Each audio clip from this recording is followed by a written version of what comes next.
Then we can start, I guess. Yes, please. Yes, please go ahead. So good morning and good afternoon, because now in India it is around 2 p.m., but in the European side it is almost 10:30, and it changed actually. So it is really nice to be here with the esteemed guests, distinguished speakers, and the students, PhD students, and from India especially. On behalf of the Euro-Asia Tourism Studies Association, first of all, I would like to thank you, Dr. Madhuri, to arrange this webinar as part of Tourism and Peace and this World Tourism event. And I would like to extend a warm welcome to all of you joining us today for this insightful webinar on Tourism and Peace with very valuable keynotes who will talk about tourism and peace in different perspectives. So it is a both honor and privilege to address you all on this important occasion, especially if we are align our conversation with this year's World Tourism Day theme. And I would like to start with a brief information about EATSA, Euro-Asia Tourism Studies Association, first of all, and then I will give the floor to our valuable speakers and the board of EATSA as well. Dr. Madhuri and Dr. Piotr also would like to talk about this important day. EATSA has always been more than just an academic organization. We are always focusing on this term. We see ourselves, the members, as a bridge, one that connects scholars, industry professionals, and practitioners as much as we can from Asia and Europe in the fields of tourism and hospitality especially. And one of our mission, actually, it transcends border, fostering collaboration, promoting a shared understanding among diverse cultures. So in this, we are really dedicated to a vision that upholds academic rigor and integrity while embracing the rich diversity that exists across continents. And at the core of EATSA's philosophy is the belief that tourism can be a powerful force for the peace. And the association seeks to not only expand knowledge, but also to influence positive change by promoting cross-cultural dialogue, inclusivity, mutual respect, and through the research or the discussions or the conferences and the initiatives, we are trying to advance an integrated transdisciplinary approach that enrich both the academic and practical landscape of tourism. Of course, we are not a very huge association. We have members, but we are like a family. So we see always tourism as a pathway to peace. So since today's theme is tourism and peace, is especially timely in a world increasingly marked by division and conflicts and war, unfortunately. As highlighted in the most recent Global Peace Index, it is essential that we reflect on the role that tourism can play, an important role in fostering peace. And we have to really work hard to make this somehow happen. So international tourist arrivals have almost reached pre-pandemic levels, and again, it returns back to normal. But this growth in tourism brings with it not just economic benefits, but also the potential for social transformation. So in this sense, tourism brings people together. But beyond the traditional slogans, we must ask ourselves, how can it actively contribute to peace in a world where these big conflicts are still prevalent? And how can tourism address the pressing global challenges we face, such as this exclusion, inequality, and the need for sustainable development? So as part of the humanist and the social dimension of tourism, the part of this answer lies in the humanist and social vision of tourism that many organizations, including EATSA and its partners, advocate. So tourism is not just about visiting new places. It is about fostering meaningful connections, promoting togetherness, collaboration, and sharing cultural experiences that build mutual understanding, respect, and peace. So we see this in that initiatives that prioritize social sustainability. And for peace to flourish, tourism must contribute to the well-being of all involved, be it visitors, residents, or the workers within the tourism industry. So in this respect, as all are part of tourism business, and EATSA's role in this sense is very, very crucial.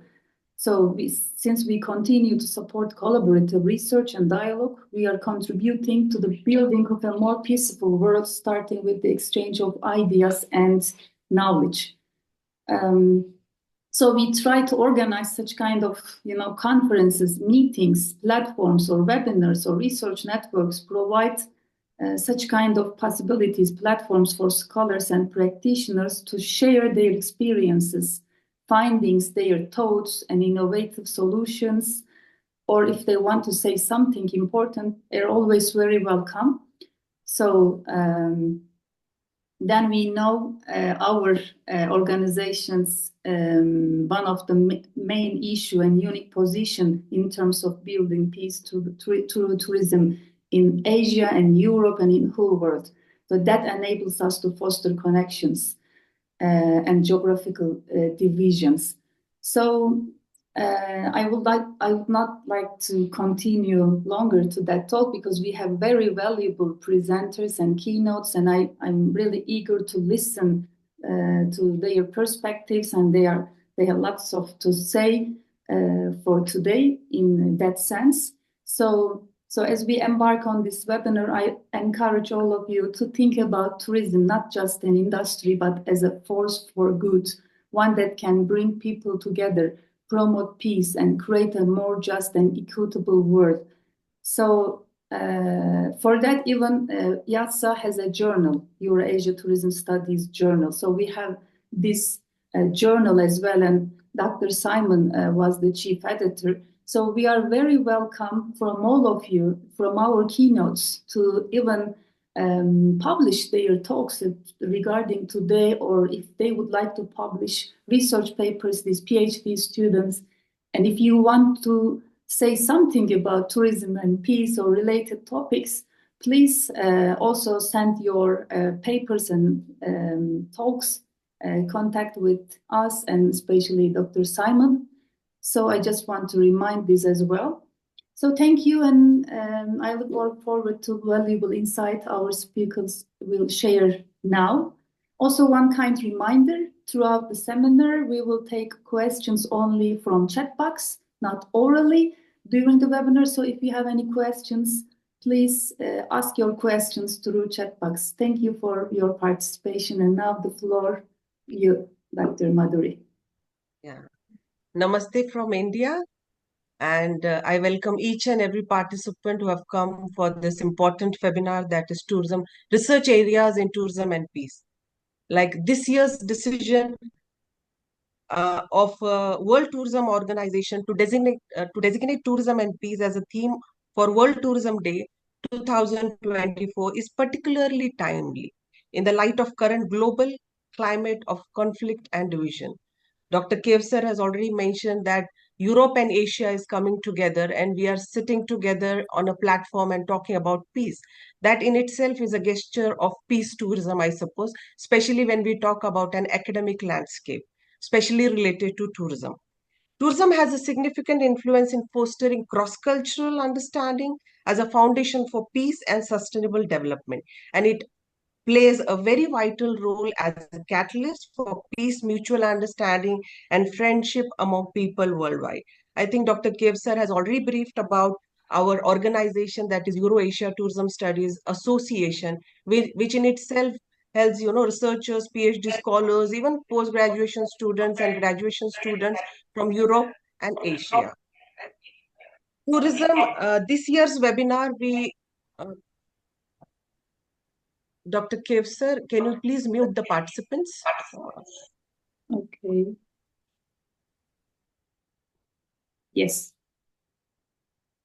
Okay, on this webinar, we were discussing myself, our vice president from Europe, Dr. Pietro, Dr. Kevsar, and we came to a conclusion that let's take a webinar which will be helpful for the earlier career researchers, PhD scholars to write research papers, and also the post-graduation students where they do their research on various aspects in the form of dissertations and project reports. So I feel this is very important for all of us sitting over here.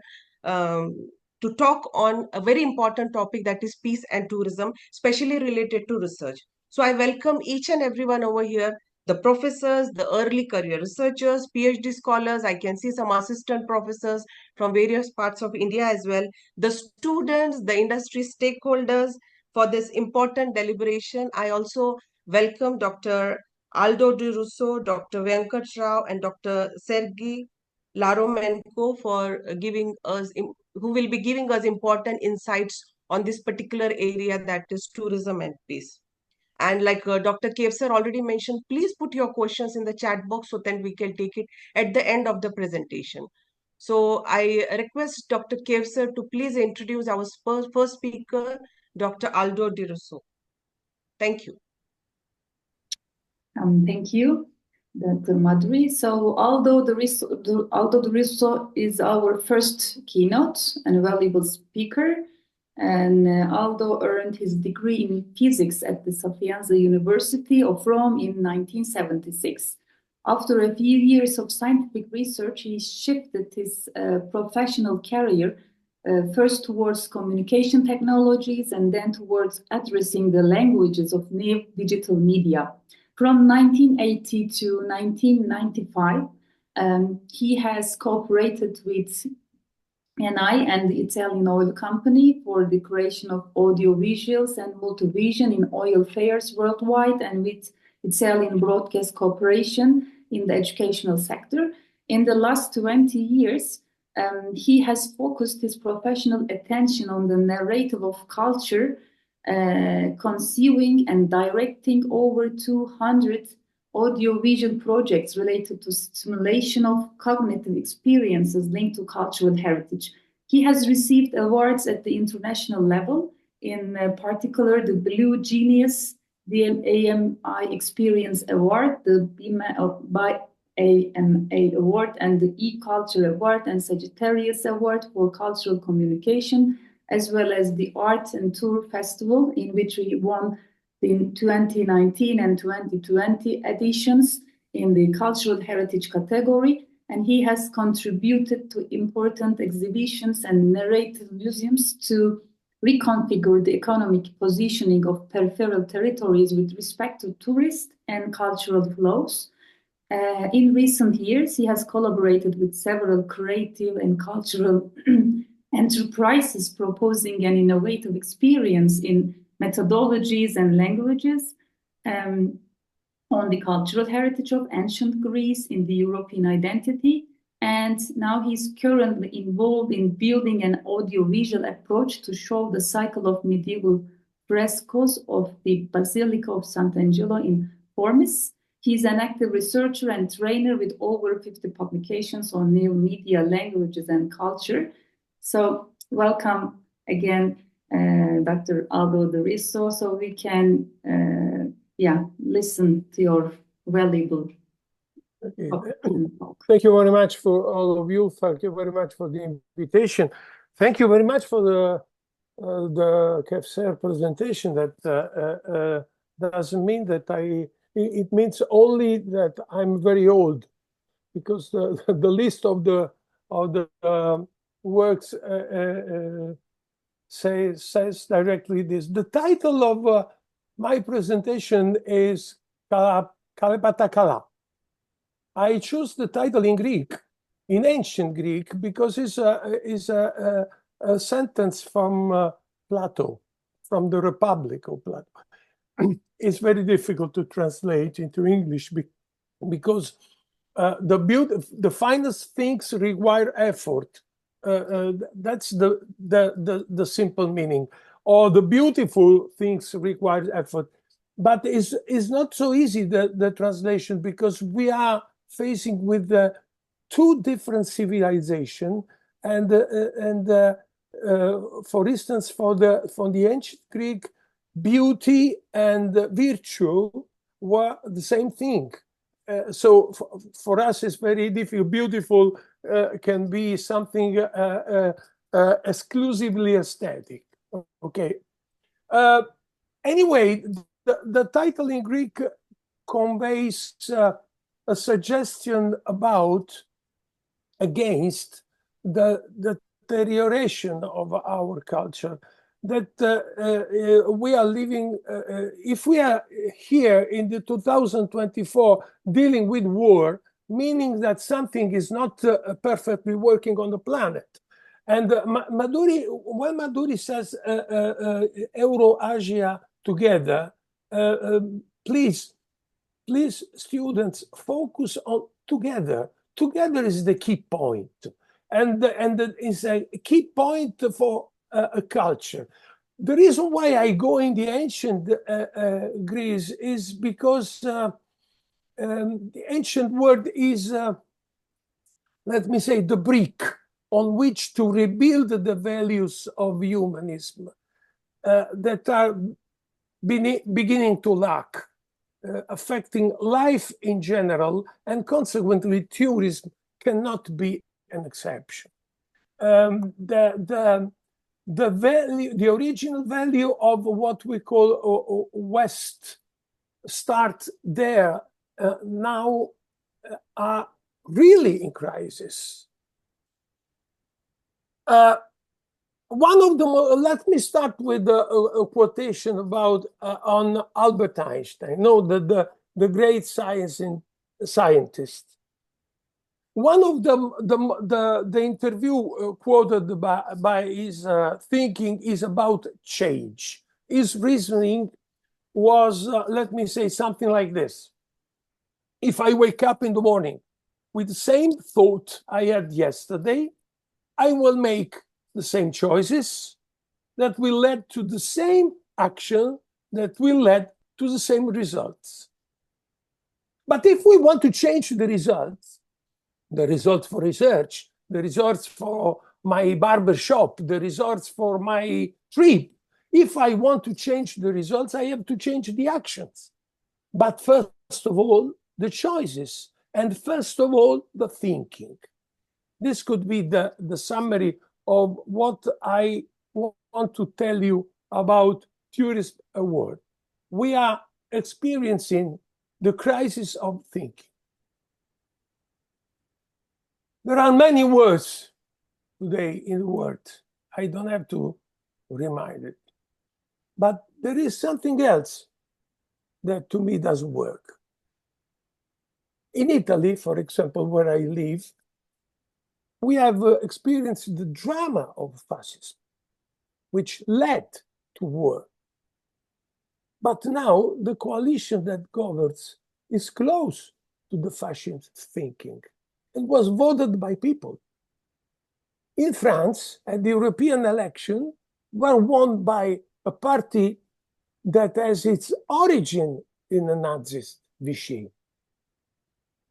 In Germany, the regional election, Thuringia, were won by not the left, not the right party. The right party inside democracy exists everywhere, but the neo-Nazist party. That is very dangerous, but it's not all. I don't want to deal about voting and election. In America, that is the most powerful country in the world, they are about to elect a new president. One of the two candidates, in order to get votes, is warning the countrymen about non-American possible immigrants, so practically all of us, who would eat pets, dogs and cats. And if he used this slogan, it's because people clap. People clap. Then, once again, there is an advertising in Italy about canned tuna fish that guarantee the use only high-quality, strictly Italian tuna. How is possible? The tuna swims. So it can come from France, it can come from Spain, if it comes from Portugal, is a tuna. But if they choose this advertising, it's because it's obvious that this appeal the public. And this is a problem. It's a problem for tourism, first of all. I was asked 3 days ago in the bookstore where I live in the center of Rome in the archaeological park to sign an appeal against the tourism. So the local communities are asking to reduce the tourism. Why? Okay, let me go ahead. So I ask myself, and this is my speech today, do war and Italian tuna have something in common? Something in common with the Austrian election of yesterday, when the most voted candidate presented the Nazi slogan. He's dealing with the Vienna blood. So what's the Vienna blood? It's like the Italian tuna. It's the same concept, but why? The crisis of thought. Okay, the reason why I am a refugee in the ancient past is because now I want to quote Lucio Anneo Seneca, that is the most important philosopher of the Roman age, who wrote a letter to Lucilius asking a question that still comes to me today after 2000 years. The question is, why have we become so stupid?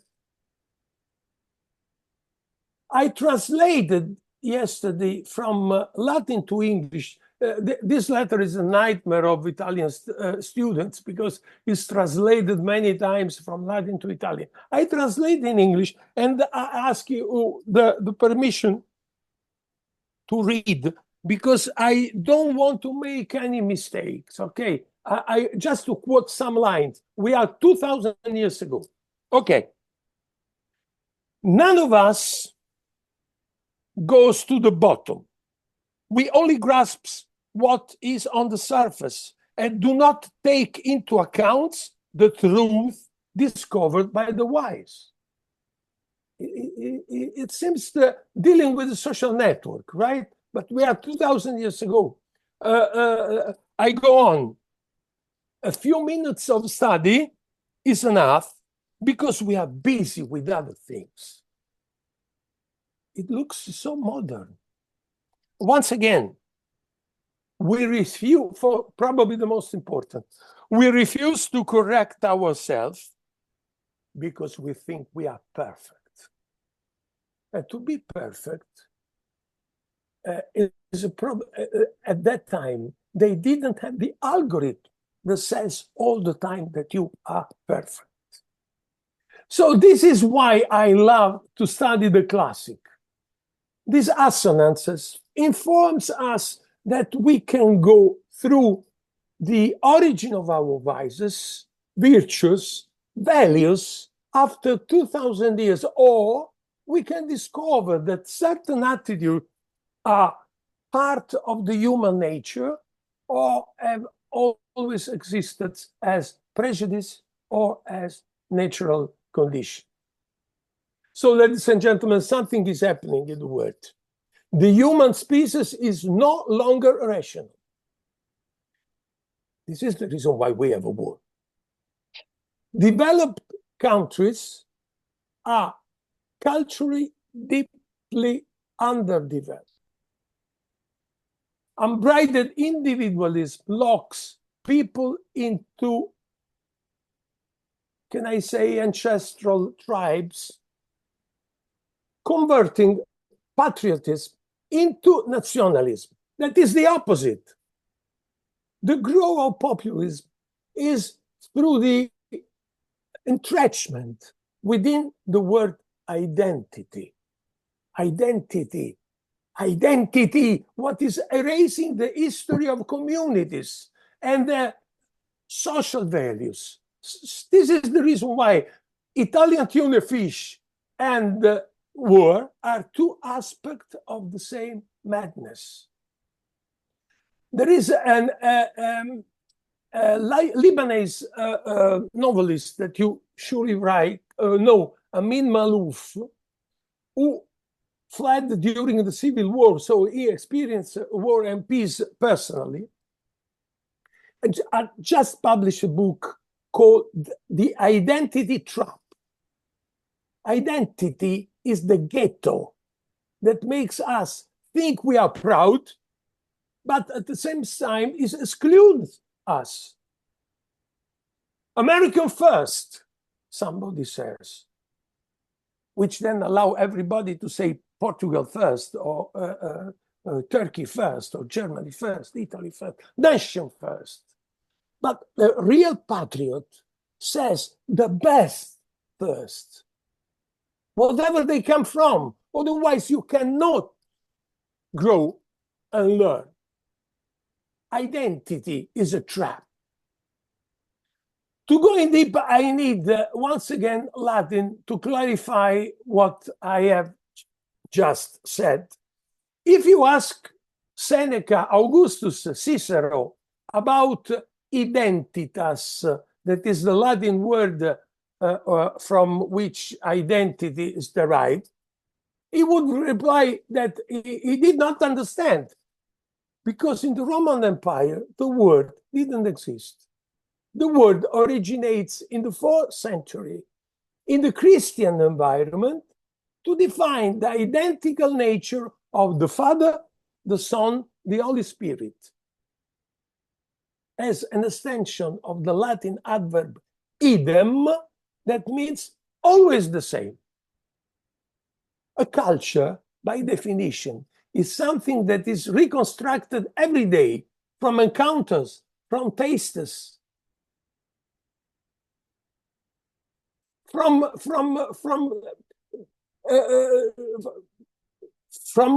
books written by others, written by oppositors. For Heraclitus, the Greek philosopher, the beginning of life was a Greek word that is polemos. Polemos is a contrast to develop an argument. For us, polemic, that comes from polemos, is something to be avoided. But it's from contrast that we grow. Identity is a carved rock that refuses dialogue, encounters, and is a sacred position that is legitimate as cult, but not if allowed faith to migrate into culture. To confuse culture and identity, to use one word in place of the other, is not a mistake. It's a crime. Is to sacralize the culture. Do not distinguish between those. I do not distinguish from those who believe in one God or in another God. I don't care. Or believe those who believe and those who don't believe. But between those who think and those who do not think, freedom of thought is threatened by all forms of identity politics, being causes of war, the pets as food for Trump, and the Italian tuna fish taste. On the other hand, Edgar Morin, that is a fantastic French philosopher, most attentive to the social crisis in the West Country, writes,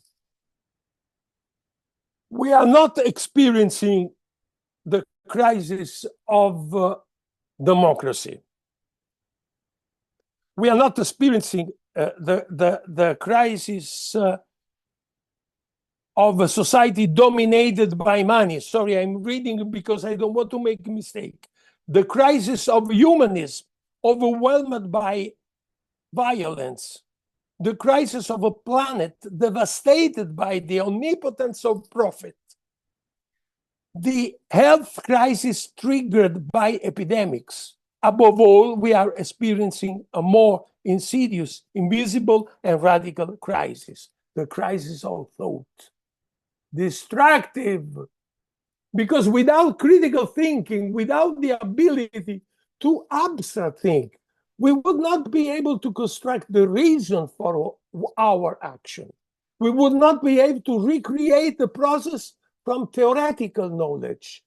Without abstract thinking, we would only be able to apply the structure for the use of our life that the algorithms or social networks we gives us. But it's not only destructive, it's contagious. Because the official representative of the world that consider itself to be easy, accessible, light, carefree, whose first approach is to be able to proceed and go on without effort. Students, listen to me. Knowledge requires effort. Kalepata kala, as Plato taught us. So imagine how far we are from the Greek way of thinking. The time free of commitment, the time of relax that was in Greece supposed to devoted to study, to grow, to knowledge, to increase the human force of the person, in ancient Greek is said skole, from which we say school. So it seems that the values are completely reversed. But now I want to ask to you, please, to have a piece of paper in front of you and a pen for a small experiment. We write something in Latin, but don't be scared, okay? I spell a word. Please write L, write in capital letter, L, I, B, E, A. Is pronounced liber, and it means book. Now behind, you have to write another word, please. L, I, B, E, A. It's not a mistake. It's not a joke. It's not the same word. It's a completely different word, and it means free. I hope it's clear without further elaboration. A civilization that uses the same word to define freedom and book is what it bases its strength on. It's culture that holds people together. The together that Madhuri used from Asia and Europe. Ignorance put them at war, a war against each other, or a war against the foreign tuna.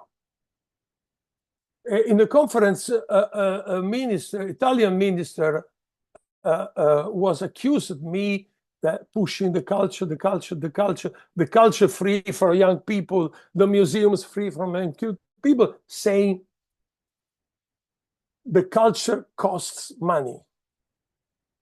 I reply that ignorance is much more expensive for all of us.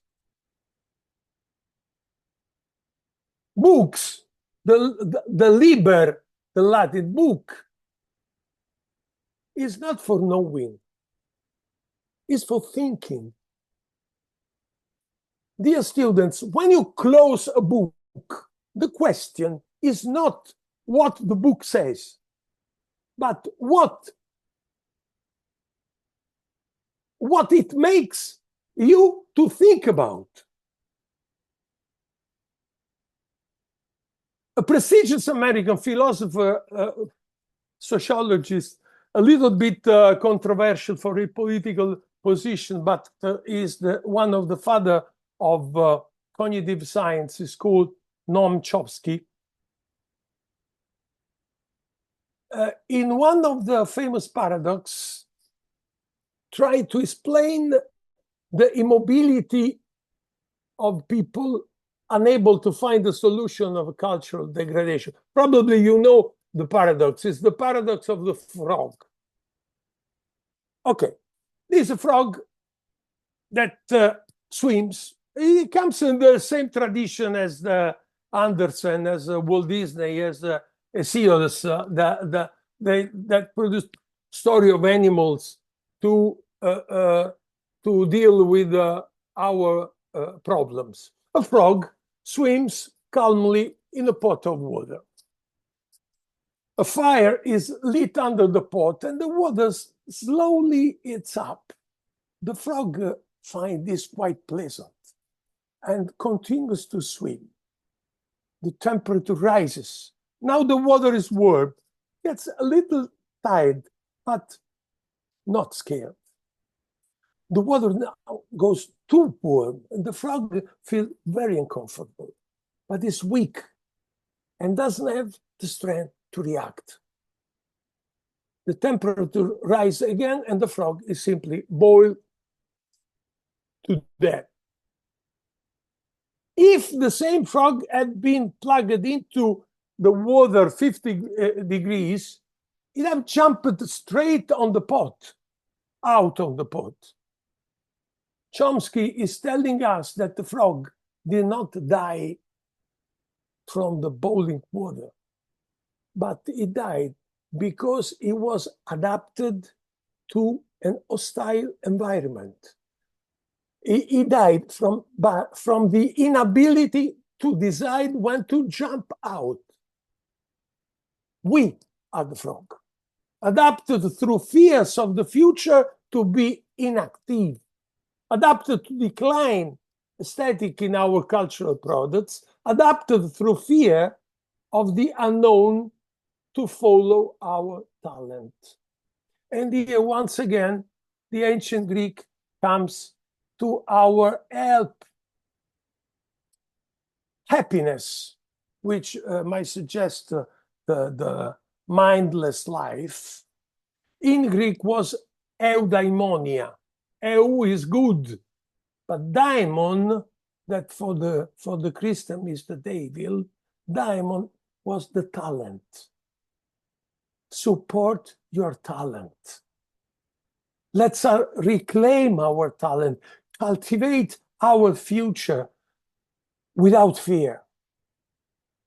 Please, let's jump out of the pot before the heat takes away the strength to do so. But many of you, I know, there are university professors who teach what I've learned with the effort. Let's add the strength and the spirit to be more than teacher educators. Encourage young people to do every day something very important. As soon as they wake up, they have to start to dream. Every morning. It is the dream that will improve opportunities, achievement, allowed us to jump out of the environment that is hostile to culture. And if for lunch or for dinner you have a tuna fish, wherever it comes from, bon appetit, and thank you very much for your attention. Oh, thank you so much, Dr. Aldo. It was a very, very enlightening speech. I must say some things are stuck to mind. That is crisis of thinking, critical thinking, that identity trap you mentioned, best first, fake identity. It could be books for thinking or knowledge require efforts. I think all needs to be defined. It was a wonderful, wonderful lecture. Thank you so much, Dr. Aldo. I think students have taken a lot of from this lecture, and I would really be happy to meet you in future. And I hope that all the students are noting on the points and helpful for them for their research. Now we have our second speaker, Professor Dr. Venkata Rao sir. He is having 29 years of teaching experience at the post-graduation level in sectoral focused MBA programs, business administration, international business, masters in human resource, and tourism studies as well. He is an academic administration exposure in different capabilities, like he was head of the department, coordinator of UGC SEP, and also the placement officer. He has also coordinated MOUs with universities in France and also with MOU with Confederation of Indian Industry. He is member of Executive Council, Academic Council, and Court of Pondicherry University. He has served as a member of School of Boards, Board of Studies in different India and abroad. He is also the member of All India Management Association. He is also member of Euro-Asia Tourism Studies Association and also Indian Tourism and Hospitality Congress. He's a president where he's taking care of the southern part of India. He is also a member of Tourism Task Force for Confederation of Indian Industry. He has introduced annual magazine Yatra and biannual newsletter Putzel in the Department of Tourism Studies and also established Alumni Association.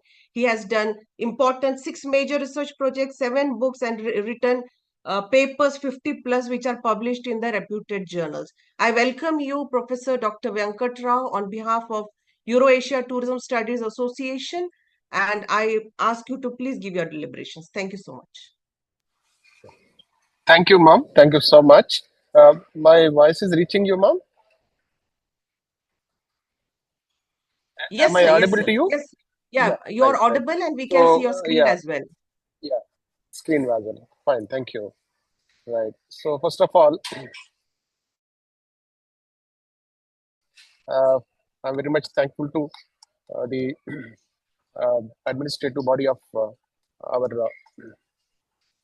EATSA. The screen is visible, ma'am. Yes, Dr. sir, Madhuri, yes, madam? sir. Yes, sir, Right, yes, sir. right. Please Thank you. continue. Please Yeah, continue. thank you very much. And then I'm really fortunate to be here among August the gathering and learned colleagues. As the topic is research area in tourism and peace, I don't want to give any introduction behind the topic. Dr. Madhuri has given already the background for this topic, right? So let me just look at my presentation plan. So I have 4 parts in this presentation, and just I look at what is peace, and then research and then peace, tourism and peace, research areas in tourism and peace. So these are the 4 parts, and I will take around 20 minutes, Dr. Madhuri ma'am. So I'll take 20 minutes. Yes, sir, Is it please, okay? 20 minutes. Yeah, Yes, sir, yes, sir. I'll go up to I will go up to 3 p.m. in Indian times. So then I'll close it. I'll not take much time. So then let me look Yes, at sir. the piece. These days we are just talking about the piece, unlike past. And when I look at this particular issue in our society across the globe, I just know I'm remembering 2 important personalities of the great leaders of the world. Gandhi, and who is actually advocated non-violence. We call it no, we call it a kind of a basic principle for this the country, right? So the non-violence is our basic motto, and the India as a the land. So we are the peace lovers, and we promote peace within the nation, and we wish to spread peace across the globe. So that is what actually our basic instinct, and then inbuilt capacity of the country. So from that, if you look at the present, our motto for the world, it is all about one earth, one one family, and one universe. So this is a kind of the concept we are taking, and then moving forward.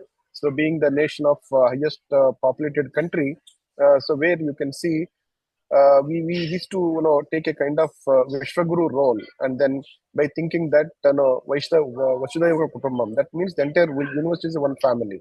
So we all look for a kind of progress and peace for the entire humanity of the world. We are not going to look at any particular country or in a separately, and then we see that the entire world is one. So with that, when I look at this Martin Luther King, the philosophy, a true peace is not merely the absence of the tension.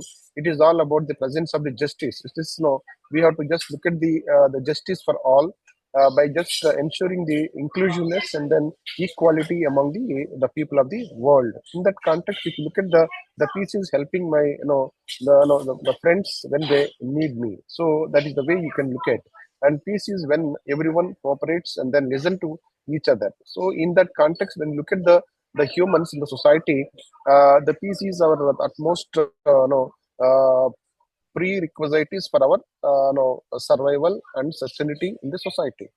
So from that, when I look at the essence of the peace, why the peace is required, in recent past we have seen so many the developments across the world, not only Europe and then Southeast Asia. Then people are just finding some of the the places where the peace is lacking, and people started moving out from those places. In that context, let's look at the three important reasons why the peace is required. The one is the effect of the conflict are far-reaching. So you'll find the conflicts are there across. And in one hand, you can see the information communication technology, science and technology is advancing. On the other hand, the social issues and cultural issues and ethnic clashes are also equally emerging. So in that context, when you look at the majority of those risks, they lives, they're trying to reach different parts like Europe, Syria and Afghanistan and Somalia. Even if you look at some of the countries like Bangladesh and even the Pakistan and Sri Lanka. So there, the peace is less as far as the recent studies are concerned. They are moving close to the countries where there is some kind of the peaceful conditions. So then the second important thing is the military answers alone to the political problems don't work. When you look at this, the believing on the military force and even the tight, the security. So at the heart of many violent the conflicts lies issues of the inequality and injustice and then exclusions. So when you look at any kind of the military, force and then which is going to ensure the peace, it is not possible. So it is the responsibility of each and every the individual, the human, to love the peace and then promote the peace. So the third important thing is the conflict shutters lives on stunts the development. So when you look at the more than 1.5 billions the people lives in the countries affected by violent conflicts, and at the same time 15.5 millions are currently the forcefully displaced worldwide. So 19.5 millions of them refugees, of which half of are children. So you can see, so these are the certain the reasons, the conflict, and then conflict because of the conflict people are just moving out, and then some of the countries are believing very strongly on military forces. So it is better not to have such kind of environment in the given the conditions, and we have to just think beyond the conflict and the coordination and the cooperations, and at the same time we have to look at the beyond the military forces which are which have its own limits in terms of creating the peace in the society, right? So when you look at the peace building the approaches, so there are again two important things. Just I would like to mention the peace building is it is not only the role of any kind of administrative setup or even any agencies or even some organizations. It is all about our individuals and where we can see the peace in terms of the managing, mitigating, resolving, and then transforming the central aspects of the conflict through officials diplomacy as well as through this a kind of environment. So in that conditions you can look at important things like information dialogue and the negotiating, and we need to work out in all these the directions in that the conditions. So if you look at the another important thing why the peace building is very essential, you can see the goal 16th of the new United Nations Sustainable Development Goals. It is to promote the peaceful and then inclusive societies for the sustainable development. So even that 16th developmental goal, sustainable development goal, we need to just achieve in the coming the conditions, right? So in that context, you can see the important aspect is no. You can see the research and then peace.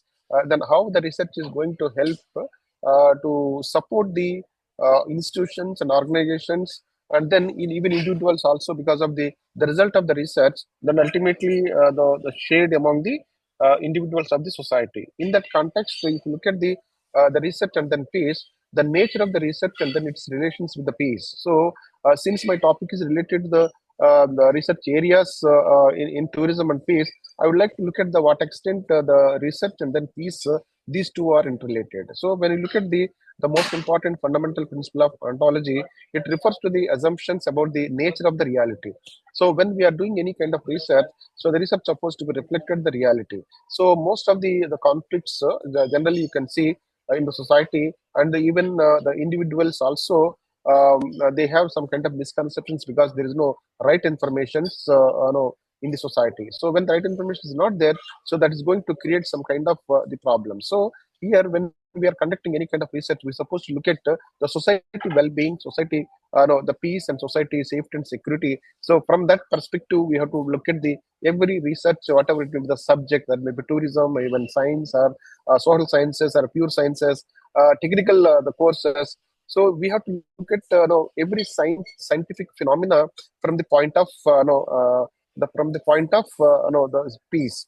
So in that context, if you look at the epistemology, it concerned about the assumptions and then about the knowledge. So when you are generating the knowledge or even creating the knowledge out of the research, so we have to look at the purpose. The purpose of the research, it is all about the well-being of the society and advancement of the people. So in that context, the purpose is the peace and progress that's supposed to be the center of the any kind of research. The another important the connotation in the research is axiology. It is refers to the values and ethics within that the research progress that happens. So here the interest of the society is at center. So as a whole, whatever the research that we are doing and then reflecting in our publications or in various research reports, so that must be very very relevant, and then truth reflections, and then ethically we have to just look at certain no, the facts, so that must be presented to the society in such a way that the society is going to get benefited out of all these things,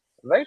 So when I look at the research for the peace building, and further, the research is all about, my dear friends, it is to identify the truth, which is actually the phenomenon is existing, and then generate the knowledge, and then use the knowledge in the society for the advancement of the humans. So in that context, if you look at the truth is described in a different way by the different the scholars.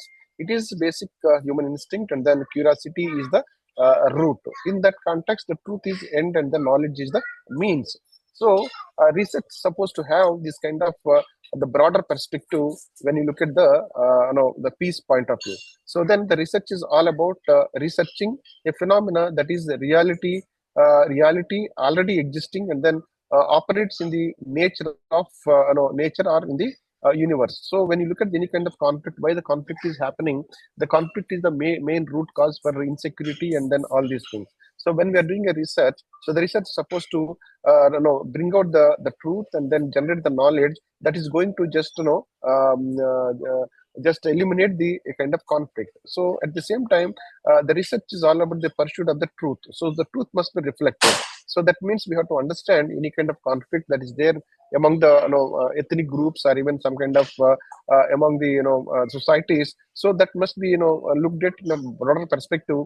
Reasons for the conflict must be identified through research.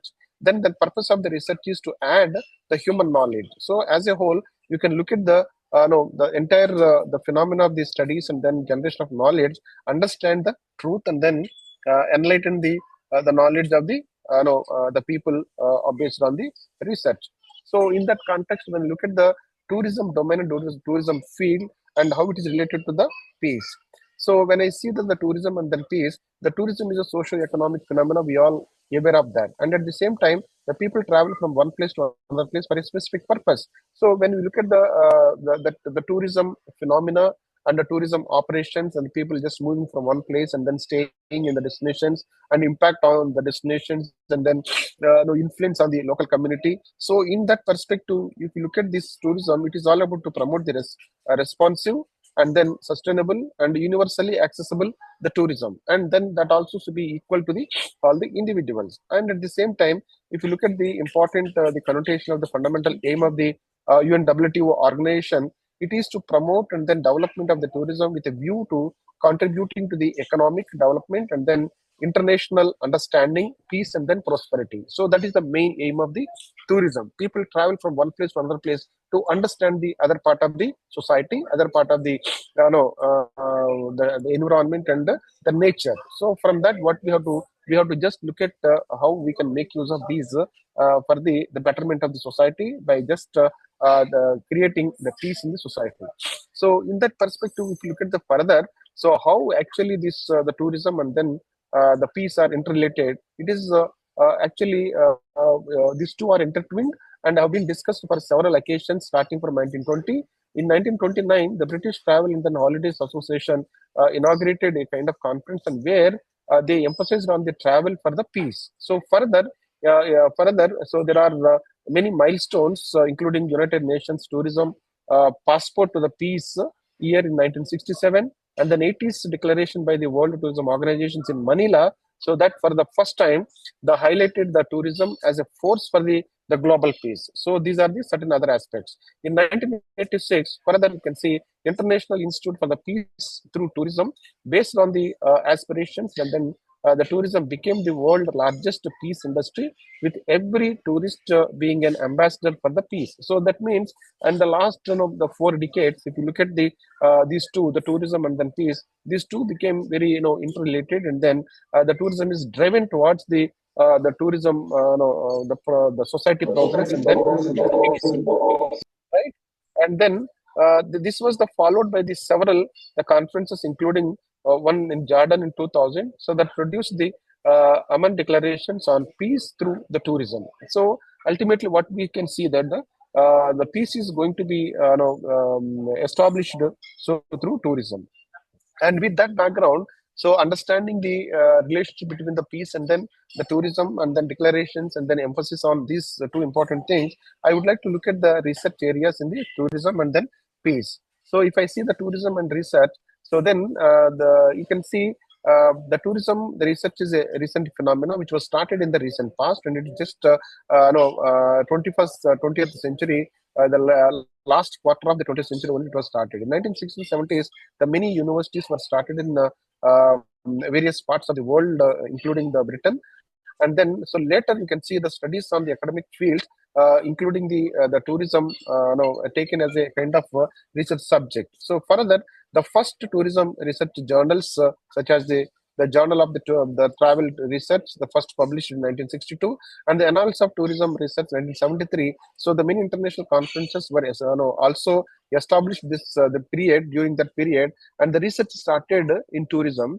And then now, when you look at the tourism and then the peace and then its linkage, and from the research point of view, which has got just only 3 to 4 decades of history, so now we have to just see that how the topics of the research is conducted in the past. So if you look at the 21 topics, so based on this bibliographic bibliometric the paper which was published by the Balmania and Sir John Baclia. So these 21 topics, so starting from the tourist visitors, the studies, the highest studied, and the least studied, the topic was the sports and then leisure. So these are the topics were dealt, and then you'll find there is much emphasis on the tourism and then peace as far as research and then other activities are concerned. Out of my interest, I have just looked at the research in tourism and peace. The number of the different publications on tourism and then peace since 1920 are follows. You can see that the Google Scholars, based on the data,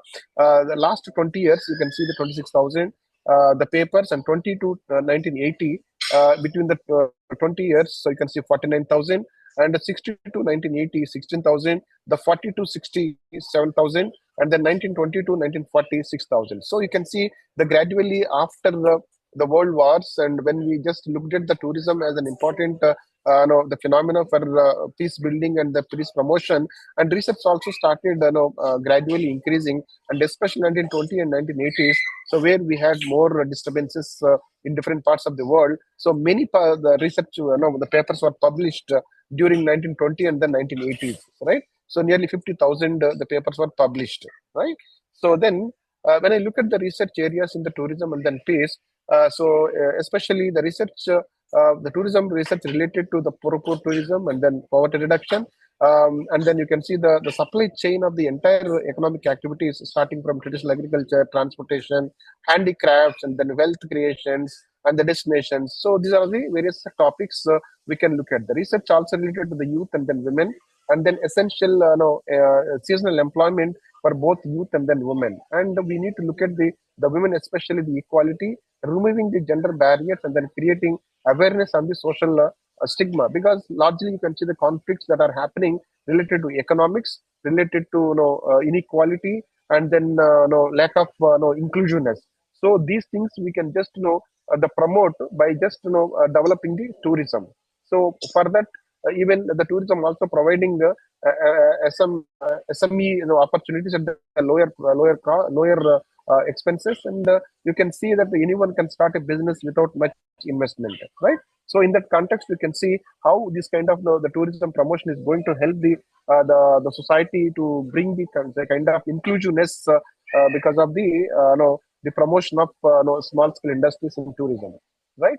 So further, if you look at research areas in tourism and then face, you can see that the benefit of encouraging the community, the pride in the local culture, and then the appreciation of the natural environment. So we need a kind of research related to local culture, and then local culture, the sustainability, and then art and culture and their identifications, and praising that culture in such a way that the local people also will be very, very happy, and there will not be any kind of conflict between the tourist and then destinations and then local community. So we need to look at the even the civic involvement, and then the pride on that, the local awareness of the financial values of the natural resources and cultural sites, and the pride in the local and the natural heritage, and then interest in the conservation. So we need to look at those points, and further research also we can conduct on the honoring the spiritual traditions, and then the norms and the customs of the various local communities, and how actually it is preserved and then promoted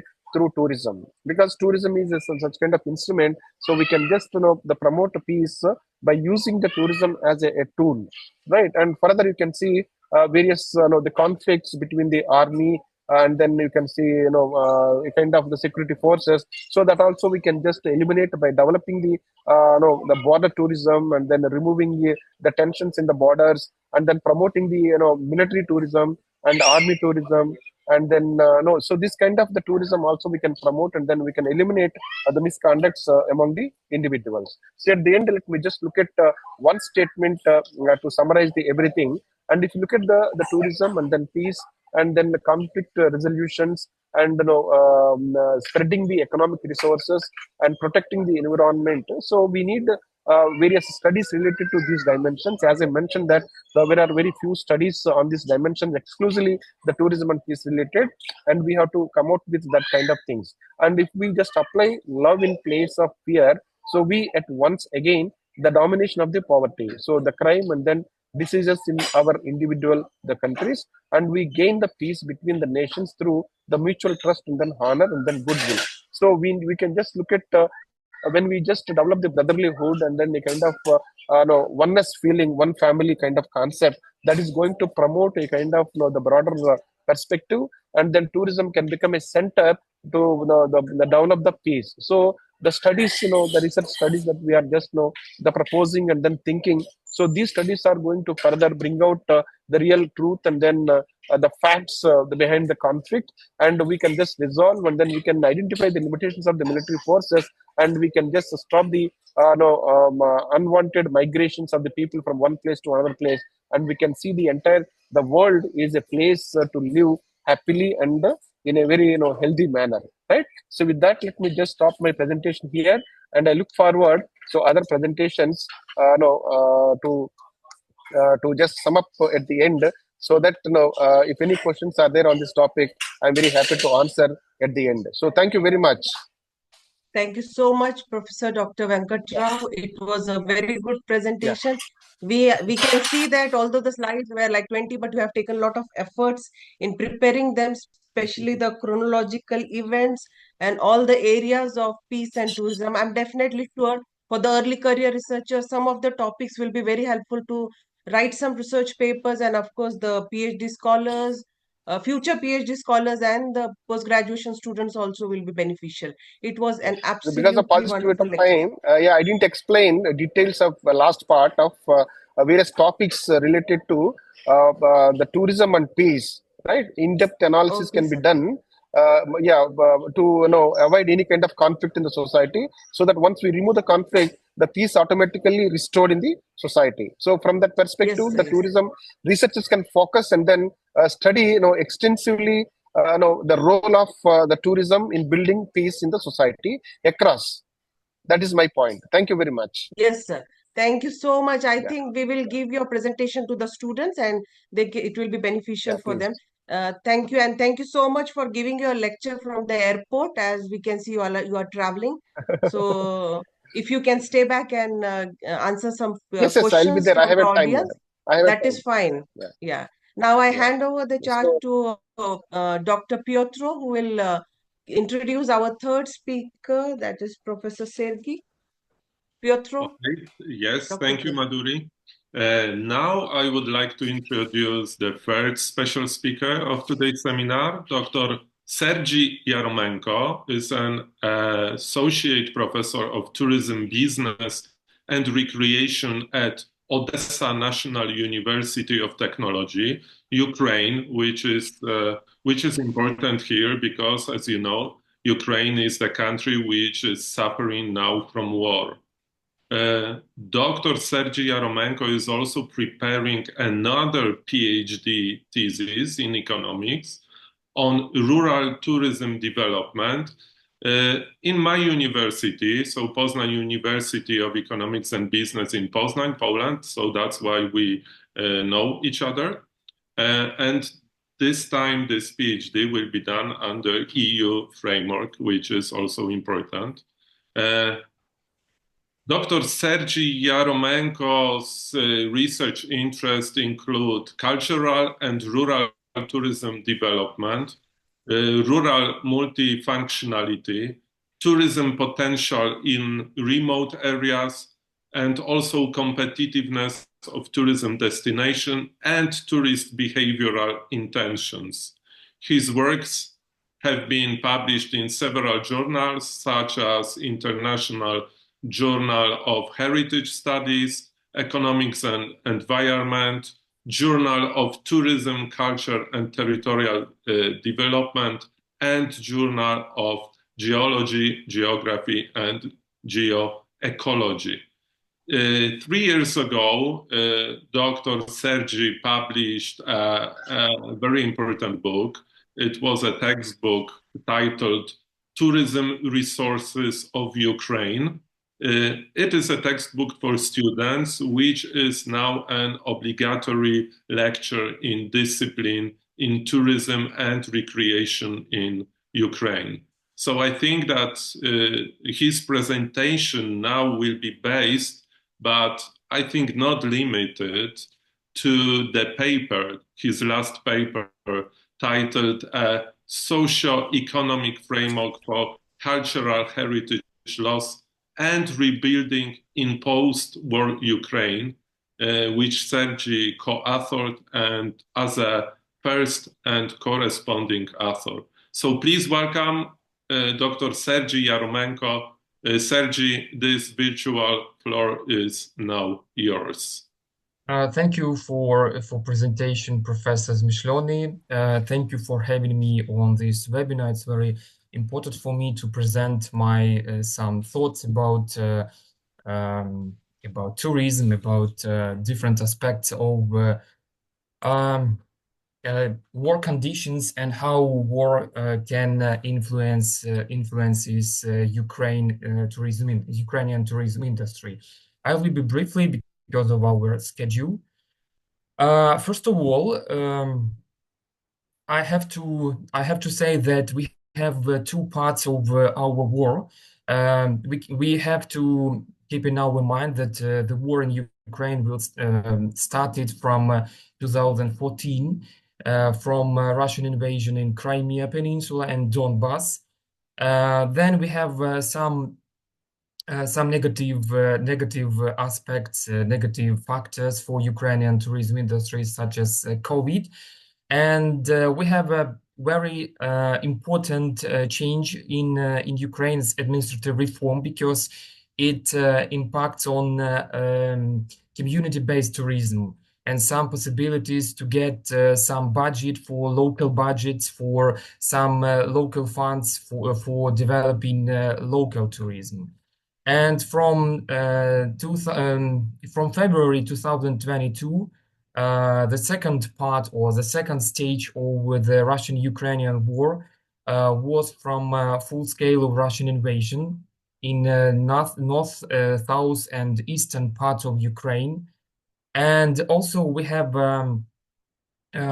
technological catastrophe as explosion of Kakhovka Dam by Russian army on the south of Ukraine, and a lot of cultural heritage, especially architectural sites, for example, ancient Greek settlements were covered by water, fast stream water, and some settlements in Kherson region on the south of Ukraine. And also this year, we have increasing scale of herbicide of Russia, when Russia erases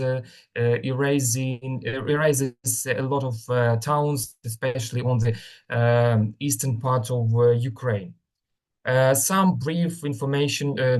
Here you can find two different maps of Russian-Ukrainian war. On the left side, you can find two areas occupied by Russia, partly Donbas region and Crimean Peninsula. But on the right side, you can find south part, east part of Ukraine occupied by Russia now. And on the north part, you can find liberate areas by Ukrainian army from Russian army. Of course, some brief information about Ukraine. You can see green and greenish color settled by Ukrainian ethnic group. Only Crimean Peninsula, because of deportation of Ukrainians and Crimean Tatars, where Russians are dominantly ethnic group. And you can find here some tourism information about tourism arrivals and tourism receipts. You can find that COVID and some aspects, some factors that Russia can invades Ukraine. You can find that some factors, negative factors for tourism arrivals and tourism receipts in tourism industry in Ukraine. Before Russian invasion into 2014, the number one of tourist flows in Ukraine was Crimea, then Kyiv city and Lviv region. After occupation this peninsula, we have three regions at least with the highest level of tourist flows. It means, Odessa region, Lviv region, and of course the capital of Ukraine. But in a case of war and in a case of situation with tourism industry, you can find this tax revenue from accommodation entities. And we have only west part more safe areas. It could be more safe, but still Lviv region or Ivano-Frankivsk region, they can be attacked by Russian missiles. But south part of Ukraine, you can find that dramatically drops number of tax revenue from accommodations, especially Kherson regions, where I mentioned about Kakhovka Dam. Here it was Kakhovka Dam. Of course, some dynamics of tax revenue from last 3 years. Odessa region, where I'm from, faced dramatically dropped negative tendency in tax revenue, at least in two times. And of course, Kyiv city, but more safe regions, Carpathian region, mountain region, as Zakarpattia or Ivano-Frankivsk or Chernivtsi regions on west part of Ukraine are more or less have some possibility to provide tourism activity. Here you can find spatial distribution of damaged cultural heritage in Ukraine, despite the war is focused or is situated on the south and eastern part of Ukraine. You can find a lot of damaged sites in more or less safe regions. For recovery and reconstruction needs for cultural heritage and estimation implementation priorities, World Bank suggests that we have two steps for recovering our cultural heritage, because it's very important for tourism industry. It's like attractions for tourists. And first of all, we have to complete some activities related to damage assessment, then emergency measures for cultural heritage, like sheltering, and also digitalization of cultural sites, and also some activities for restoration of cultural heritage. Also, Ministry of Culture and Information Policy provides some project for rebuilding of Ukraine. It's like part of culture, heritage, and tourism industry. And you can find here 3 steps for recovery, tourism, and related spheres, such as culture and protection of cultural heritage. First of all, we have to introduce electronic systems for cultural heritage objects. Actually, we have it. Then we have to reform our system to preserve, to recover our cultural heritage. And next one, the system of management by tourism industry and cultural heritage. In the end of my brief speech, some possible resource streams in tourism, I divided into 2 parts. The first part before Russia's full-scale invasion. Of course, the first one stream or research field was related with the loss of tourism industry after Russian occupation by over Crimea and south and partly east part of Ukraine. Then also rural areas, their revitalization and tourism planning, not only in the rural areas, but also in areas with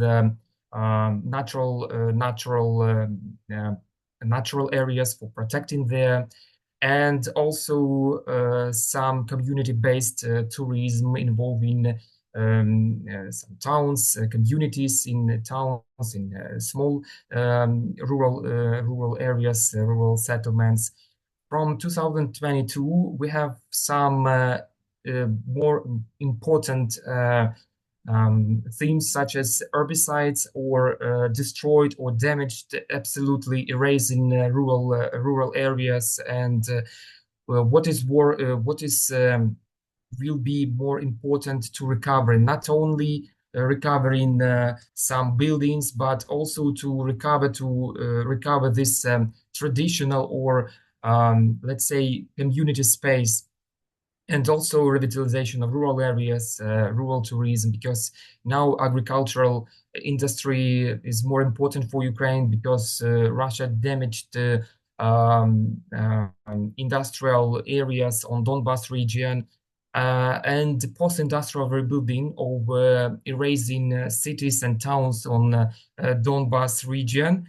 And also, it's very important, tourism after post-war recovery, rebuilding, will be very important question of commemoration of war victims in Ukraine, and also community-based tourism in terms of new administrative reform and decentralization paradigm.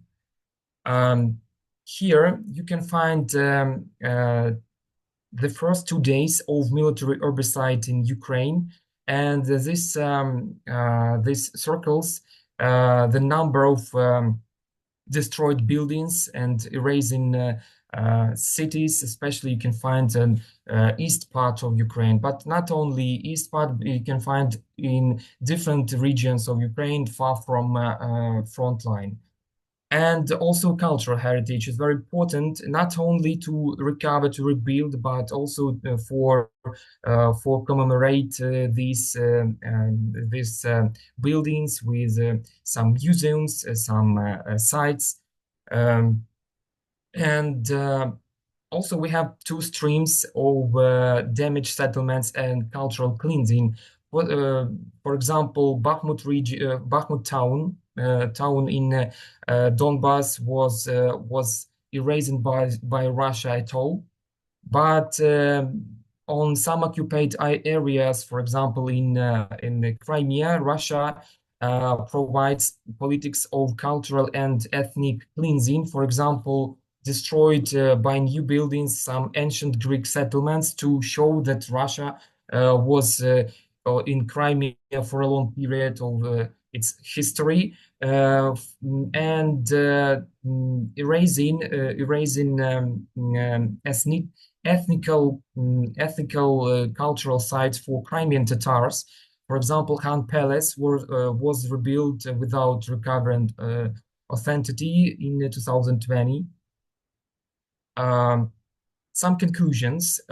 First of all, in terms of war, Ukrainian tourism industry lose a lot of not only some infrastructure, I mean tourism infrastructure, but also we have labor force shortage in Ukraine, because 7 million people left Ukraine for other more safe countries in the European Union, in the US or Canada. And also damage of cultural heritage. We have to recover these sites after post-war rebuilding, recovering, and also we need some financial aids, some supports from for example UNESCO or some international organizations for transforming, for supporting Ukrainian tourism industry, cultural heritage, etc. Thank you very much for your attention. Thank you so much, Professor. Yeah, Piotr, please. Yeah, thank you very much, Sergii, for your touching. No, dog, not now. For your touching, I think, inside view of what is going now in Ukraine, and also for showing us these avenues for research on what can we do after war with culture.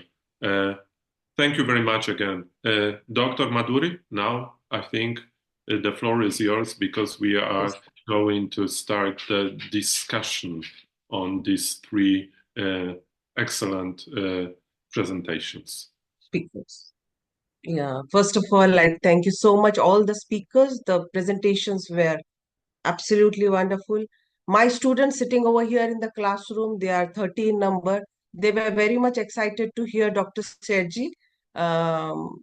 I don't know why, but they said that we will be hearing something new from it.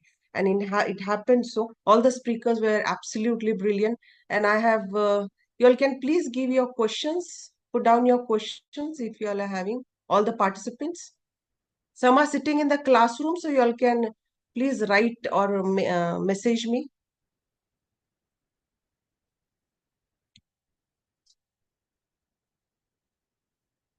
Well, let me start with my question till the other questions pops up to Dr. Sergii.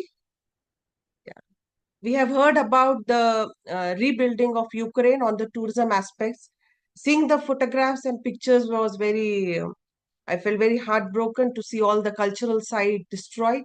So, you were talking about the rebuilding efforts in Ukraine, about the tangible sites. Can you brief about the intangible heritage that can be restored and how it is being harmed right now? Thank you for question. It's very important because it's very intangible question or very when we talk about intangible cultural heritage. Why I didn't say about it? It's very how to say sensitive question because we have a lot of writers on occupied areas. For example, Kharkiv region. I know there was some writer was killed by Russians, for example. Also, some intangible, some masters. I mean, handicraft industry. Also, they partly killed, or they have to escape occupied areas by Russians, escaped to more safe regions in Ukraine, or they escape these occupied areas and they moved to other countries such as European Union. So it's very important question because we have to say about people who create something new, and the other scene. It's also some movable heritage, such as different cultural how to say stuffs that are important for Ukrainian culture or Crimean Tatars culture. They were destroyed. I mean, we can lost this how to say material or tangible aspects, but for intangible culture for Ukraine, it's very important. So on the other one thing, it's we have to say our people who create something related to Ukrainian culture or Crimean Tatars culture in Peninsula. But on the other hand, people who create Ukrainian culture on occupied areas, they feel violence from Russia because Russia tries to clean Ukrainian identity on occupied areas. Okay, thank you so much. We have a question in the chat box again for Dr. Sergii. That is from Titania Magwasa. What can Ukraine do in order to get back on track tourism-wise, and also how other countries can promote tourism after such a disaster? Well, first of all, I think we have to collaborate with other countries which support Ukraine. I mean, first of all, European Union, but also I suppose that India could be a country who can promote Ukrainian tourism industry through the question in terms of tourism and peace and some aspects to stop the war, to save Ukrainian culture, Ukrainian people. And also support from international organizations such as ICOM, ICROM, UNESCO, and some organization related to United Nations. So, yeah. Okay, thank you so much. We have a question from our postgraduate student for all the three speakers. From Ajay Raut, he is asking what policy frameworks support community-based tourism's contribution to peace at local, national, and international level? So, can I respond, Yes, sir. Dr. Yes, sir. Madhuri ma'am? Can you please on your video if possible? Okay, right. Yeah. So, it's a very good question. In fact, it is all about border tourism and like a defense tourism, where mostly the conflict or people feel lack of peace due to border tensions. So the policy, if the government comes out a policy to remove that kind of the tensions in the borders, that would be really nice. For example, so last year, our defense minister Rajnath Singh inaugurated defense tourism website in India, right? It is there in the ministry website. There is a separate web page for defense tourism. So as far as defense tourism is concerned, now the government of India is very much interested to promote the defense cantonments as an attractive places for the public, right? So once we just allow the public to see the defense areas, and then they just understand no, even the defense from the positive perspective. The mostly, even if you look at the countries where the peace is actually matter of discussion, so there the military is dominating.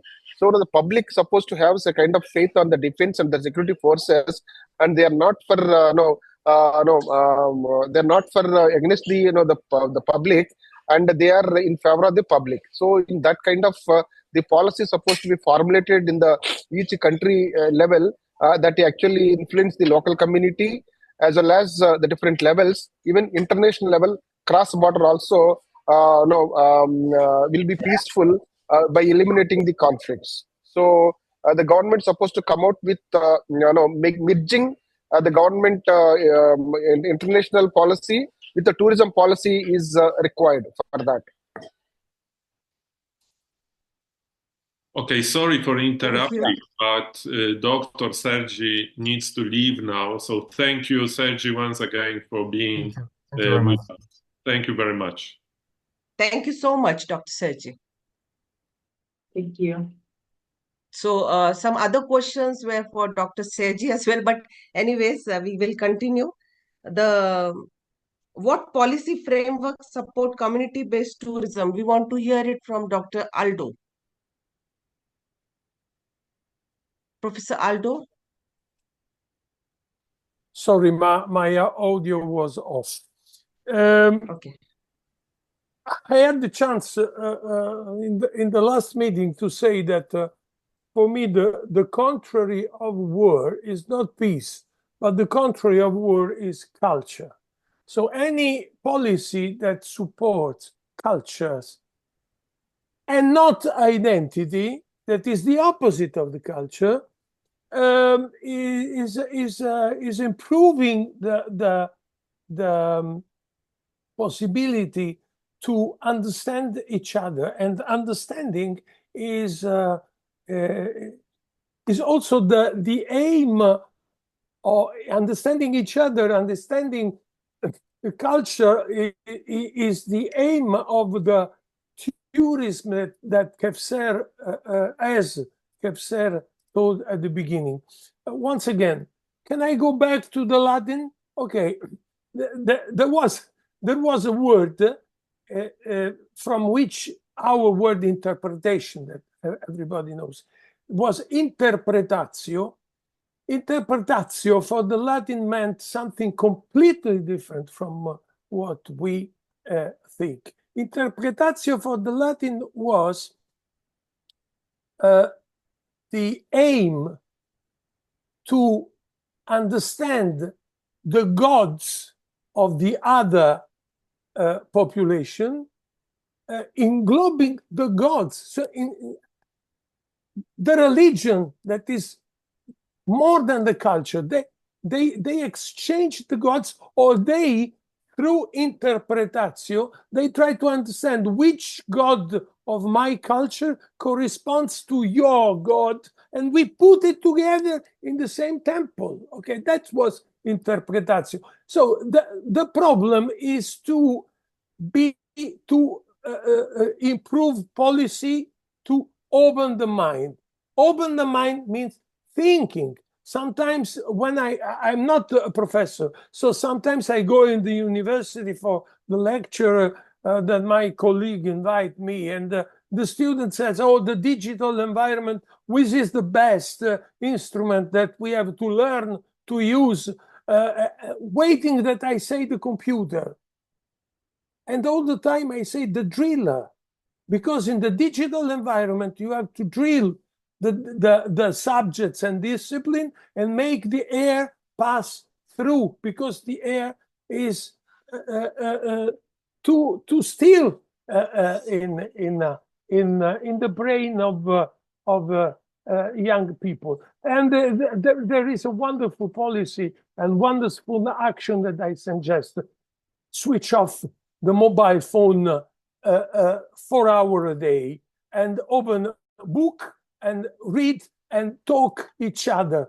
Because talk, once again, in Greek, the dialogue was dialogos. Logos was a word like liber I ask you to write. It means rational and it means conversation. Not because they need two words, but it was not conceivable to talk without rational. This is everything, every policy pushes this up is in favor of peace and obviously of tourism. Okay, thank you so much. Dr. Aldo, you have one more question. That is a question for Dr. Aldo on the notion of crisis of thinking. Is it not a case of history repeats itself by younger generation, not those who have lived through the World War II? My question is, how can culture then get us, the younger generation, out of war?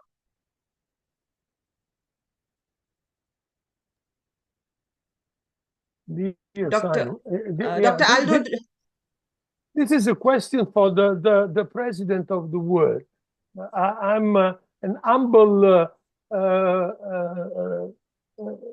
minstrel. Yes, you're right. The history can repeat the mistakes. It's up to us to stop it. We cannot wait that somebody else does for us, because culture is also a sort of redistribution of the profit. Sometimes poverty comes from the cultural poverty, and it's up to us altogether. As Madhuri said, Asia and Europe together. The focus is on the adverb together. Together means to have the unification of the way of thinking. But what they are trying to destroy, is the thinking. We don't think. The young generation, they receive the messages, the instruction to go on the life, and the algorithm is something very destructive because it puts together all the people with the same way of thinking. If I think that the earth is flat, I found all the friends thinking the same, and I think everybody thinks the same. This is we have to destroy the algorithm, but you cannot wait at the power that is getting a lot of money producing algorithm and driving people to do the same thing all over the world can help us. We have to help us. We are the subject of the future revolution. If we want peace, we have to start to talk each other. There is, maybe I don't know, something more, something else. You're right that history is very dangerous in this respect, but the culture can push out of the world making people to talk each other. In cultural people, they are oppositors. They are in contrast, but never they are enemies. Okay, In sir, the thank you. culture dictionary, it doesn't exist the word enemy. It exists somebody that thinks something else, that want to help me to change my mind. Everybody has to change mind. Change mind is a victory in the culture. Changing mind is not in science. Changing mind is the victory. Is not to lose something. You know, I produce a film about Charles Darwin many years ago, and the title was "The Man Who Changed His Mind." He was almost a priest, went there, and the data changed his mind. That's it. Okay, thank you so much. The next question, I think Dr. Simons, you're happy with the answer. And next is the question for Professor Rao and Professor Aldo as well. The question is, what does it mean for research in peace and tourism not to stay on the surface, as Seneca teaches, and how can we push to implement better policies at the global level? Yeah. Professor Venkat? Shall I, Dr. Madhuri? Yeah. Yes, please. So, as I explained in my presentation, research is all about finding truth, right? So, if you just look at why peace is required, why peace is lacking, mostly whatever information is there in circulations, maybe the truth is not reflected. If the research is conducted to find out the truth, and the truth is spread across, the people will remove their misconceptions and misunderstandings. They develop the trust and faith on each other. So that is the root cause for building the peace, right? In that context, when you look at the research in tourism, so we can see that how the tourism is involving in the society in terms of local community or even service providers and even the tourists. They all supposed to collectively work together, and how they are actually the functioning. If we just take out our research topics and then undertake the research scientifically, come out with the result, and then the result is the shade among among the readers and then public, so that will restore the peace. So for example, sometimes what happens when there is some kind of the law and order issue, place like Jammu and Kashmir in India, so the people will not interested to go to that place, right? So in that case, the media and even the research reports, and then if the information is given in the right manner, the generally we see that the people will travel and then stay there, and then the destination will be developed. The same thing happens with the Northeast also. The people, by looking at the Northeast, they're scared to go to Northeast. But in fact, once you go there, you realize how the Northeast is peaceful, right? So because we have certain assumptions in our mind, so those assumptions we can the study and find out the reality and spread the news across. So that is the role of the tourism research, to the create a kind of enabling and conducive system in the industry as well as the society at large, so that the peace will be restored. Thank you so much. Dr. Aldo, can you please give your submission on how can we push to implement better policies at global level? So you have already talked about the policies, but here the interesting word has come up, how to push to implement. What I would suggest two things in as far as I'm concerned. One is check all the information in directly to the source. Okay. Media, the TV news said, "Oh, the President Macron tells that this and that." I go to the website. Everything is on the web. I go directly to the source, reading the speech, and that sometimes I understand that it told the opposite, or it told the phrase in a different context. So basically don't trust media. Trust on yourself. Second is coming back to the history. History is something that is conceived and produced by, normally said, the winner write the history. No, it's not true. It's not true. The history is written by the historians. Sometimes we don't read the historians or the document, but we read what other people report. The historians, if you read now, for example, now after 70 years, the Italian historians, the Slovenian historians, they agree, they worked 7 years together on the same document, agree about what happens in the border during the fascist occupation, and we know everything about the fault of Italian army there. I was not there. I'm still shamed. Okay.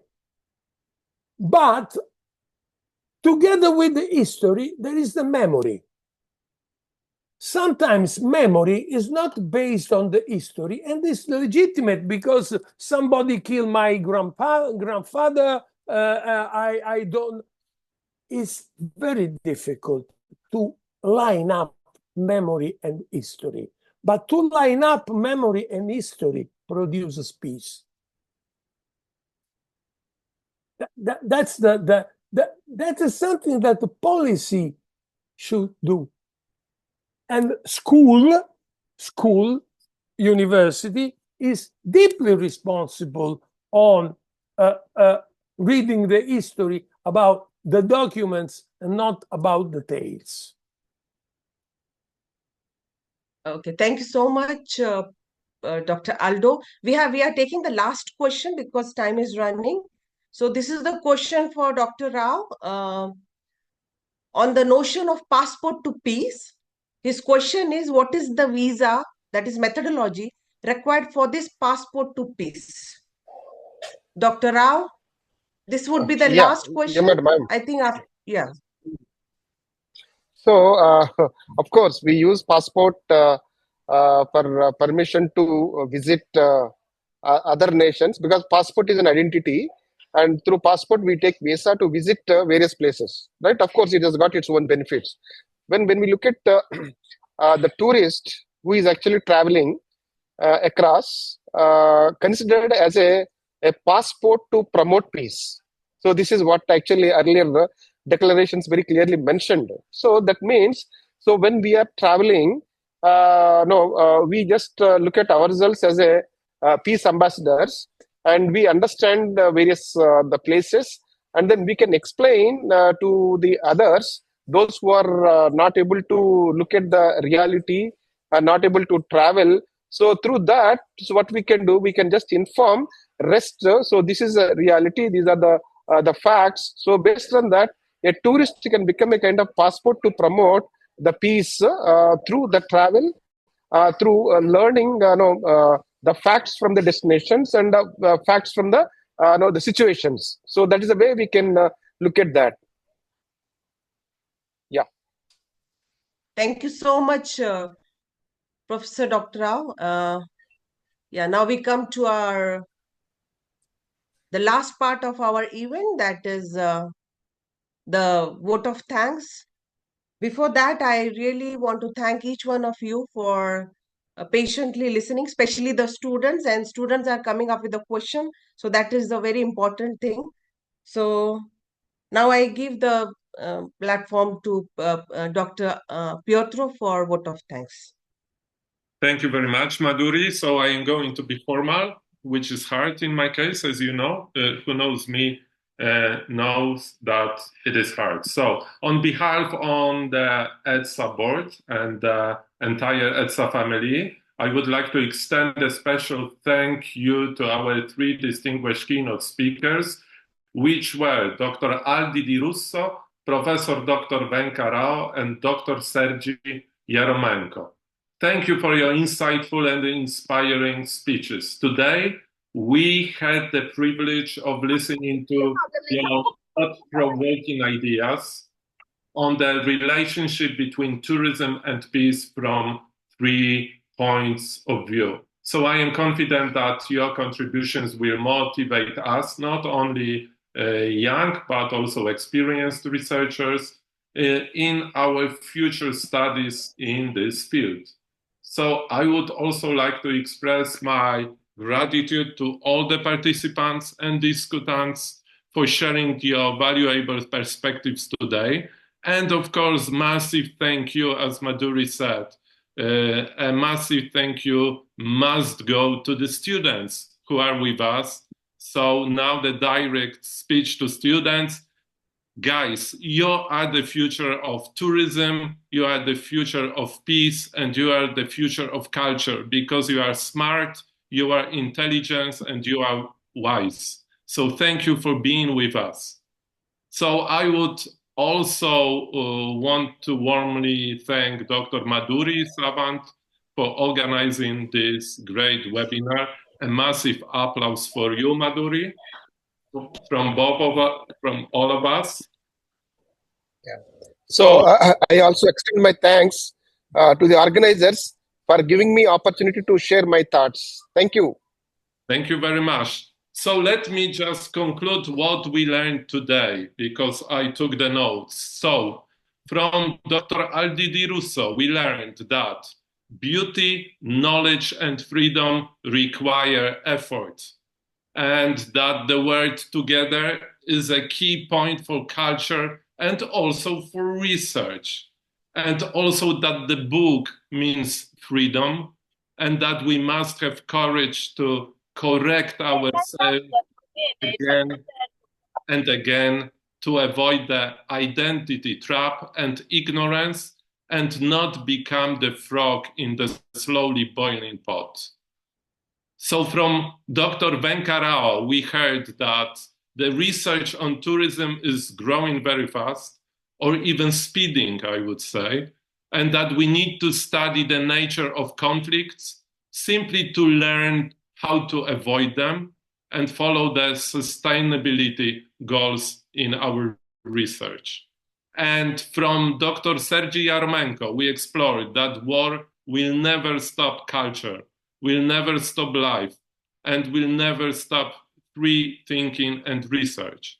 And that culture and tourism must be recovered and restored, not as the last one, but as the first thing after the war and conflicts.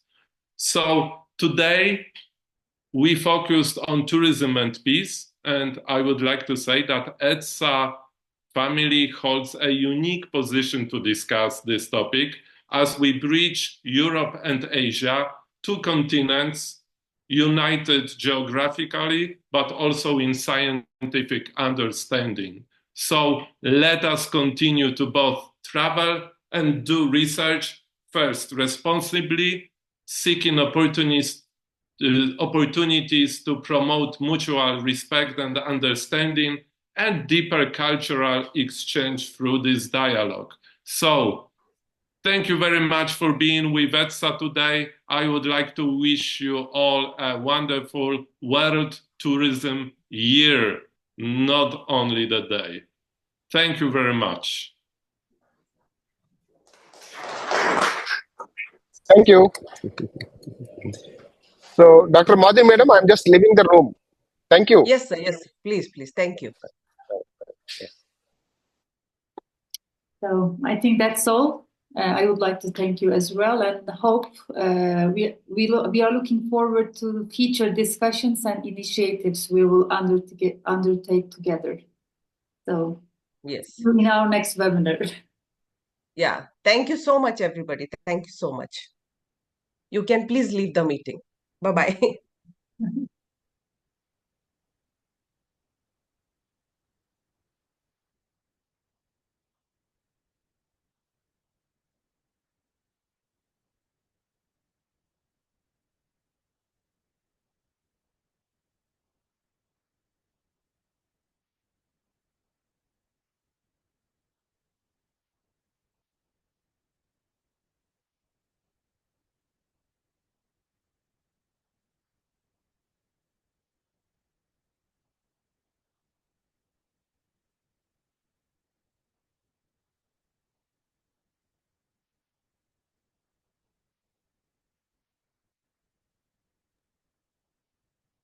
So, dear Kessler, thank you very much. I think that we need to just stop the meeting because there are some people who just don't know that it ended.